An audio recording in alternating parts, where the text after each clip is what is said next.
Okay, so in the previous video, we learned about intermolecular forces. We learned that when something that has a positive charge interacts with something that has a negative charge, we call this an ion-ion intermolecular force.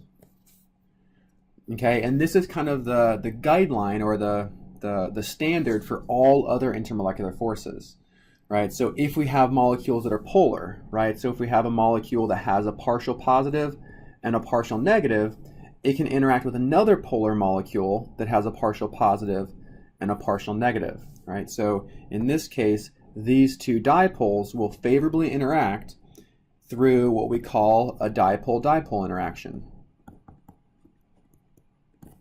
And finally, if we have two nonpolar molecules, they cannot interact through ion-ion or dipole-dipole because they're not charged and they're not polar. However, we do know that we can make nonpolar molecules interact, okay? And the idea here is if we have two nonpolar molecules, if we can somehow induce a temporary short-lived dipole in one of these molecules, right? So we have a partial positive and a partial negative, then the short-lived weak dipole in this molecule that's been induced can then induce a dipole in the next molecule. And that molecule can induce a dipole in the next one, and the next one, and the next one, right? So these dipoles that are induced are not permanent, okay? So they're weaker. This type of intermolecular force is known as a London dispersion force or an induced dipole, and it's the weakest of all intermolecular forces, but it's also the one that exists in every single molecule. So London dispersion forces exist in all molecules. Okay. In the previous video, I mentioned that we're going to learn one more type of intermolecular force that is an incredibly important one. So it's a special class of dipole-dipole that's actually stronger than other dipole-dipoles. Okay.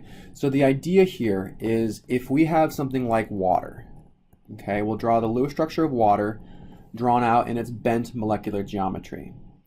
Okay, if this molecule interacts with another water molecule, the interaction that it experiences is a dipole-dipole, but it's stronger than other dipole-dipole interactions. It's stronger than we expect because of something known as hydrogen bonding.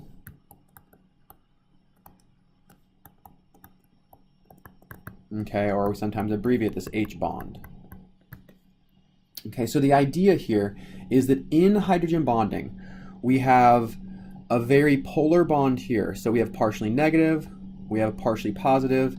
This oxygen's partially negative, this is partially positive, this is partially positive, and this is partially positive. Okay, so we have this really electronegative oxygen that's in close proximity to this electropositive or partially positive hydrogen. And it will actually reach out and make almost a covalent bond with this hydrogen right here. Okay, this interaction between a really electronegative atom and a hydrogen is called a hydrogen bond. Okay, so the criteria for a hydrogen bond is that you need to have a hydrogen, right? So that's one criteria. But that hydrogen has to be very specifically linked to either an oxygen, so we need to have an OH bond, a nitrogen, or a fluorine. Okay, so within the compound, within one of your compounds, you need to see either an OH covalent bond, an NH, or an FH. So you need to see one of these three. The other thing that you need to have is a really electronegative atom that has a lone pair. So interacting with this OH bond needs to be another molecule that can either be oxygen, nitrogen, or fluorine. Okay? Here we could have an oxygen, a nitrogen, or a fluorine. Oxygen, nitrogen, or fluorine. So the idea here is just like we saw above, the lone pairs on either this oxygen, nitrogen, or fluorine can reach out and make a partial bond with that hydrogen. Okay, this hydrogen ends up being shared between these electronegative atoms. Okay, so when we look up here in our structure of water, we see this really electronegative oxygen positioned close to an OH bond. So we can make the hydrogen bond here. Okay, let's look at an example of a molecule that has a hydrogen bond, and then let's look at a couple examples of things that are commonly mistaken for hydrogen bonds. So let's think about ammonia. Okay, so ammonia, when we draw this Lewis structure, all right, so if we happen to have, let's say, a hydrofluoric acid in close proximity,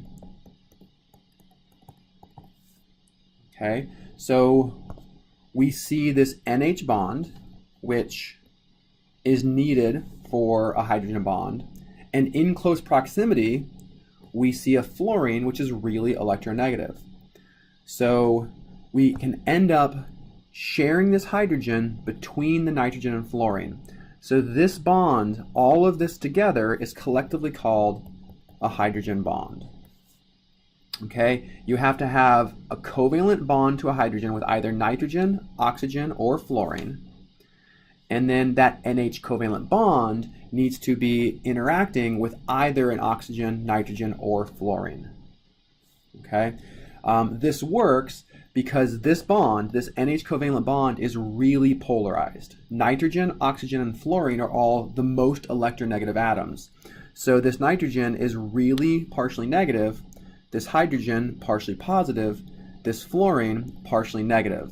So this fluorine is electronegative enough they can reach out and grab that hydrogen. Okay, it shares the hydrogen between the nitrogen and the fluorine. All right, so when you're thinking about hydrogen bonds, these are the two big criteria.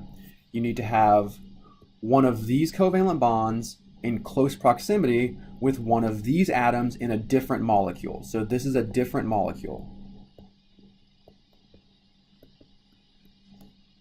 Okay, so let's look at a couple of things that are commonly mistaken for a hydrogen bond.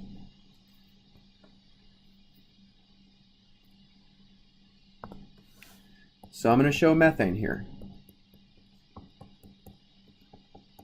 And methane I'm going to draw in close proximity to a water molecule. Okay, it's a very common mistake to show this as a hydrogen bond. We have a hydrogen in close proximity to an electronegative oxygen. But you'll notice here that this CH bond, this covalent bond with hydrogen, is not oxygen, nitrogen, or fluorine. So this is not a hydrogen bond. This does not meet our criteria.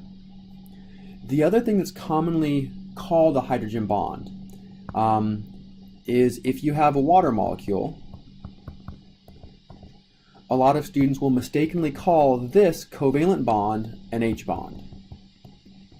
This is not a hydrogen bond. That's a oxygen-hydrogen covalent bond. There's no atoms sharing that hydrogen. That hydrogen is covalently bonded to oxygen. So that's not the H bond. It would be if this hydrogen is interacting with another electronegative atom.